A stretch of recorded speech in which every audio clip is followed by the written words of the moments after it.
আগে ভাগে যে মেয়েটাকে বিয়ে করবেন বলে দিবেন যে আমি কিন্তু তেড়া যুবক, আমি কিন্তু ওই মাহফিলে ওয়াদা করে আসছি আমি 2 নম্বর কামাই করব না। ডাল ভাত খেয়ে থাকা লাগতে পারে, অনেক সময় ডালও থাকবে না, এমনও হতে পারে লবণ ভাত খেয়ে থাকা লাগতে পারে, মরিচ ভাত খেয়ে থাকা লাগতে পারে।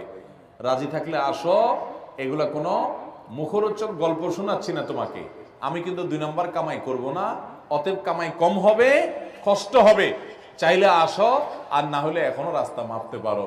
আমাকে আইসা শাড়ি চুড়ির ডিমান্ড দিবা, অন্য চোরদের বউ, ডাকাতদের বউ, দুর্নীতিবাজদের বউ, তারপর রিলিফ চোরদের বউ, হারামখোরদের বউ, তাদের মতো দেখে দেখে কম্পিটিশন করতে পারবা না। তুমি আমার বউ হতে হলে, হালাল খোরের বউ হতে হলে তুমি সকল লোভ ছেড়ে দিয়ে সততার উপরে থাকার নিয়ত করতে হবে, কষ্ট করে চলার নিয়ত করতে হবে। তবে যারা কষ্ট করে চলার নিয়ত করে আল্লাহ তাআলা এদেরকে সবচেয়ে সুখে রাখেন, শুধু আখিরাতে না দুনিয়াতেও।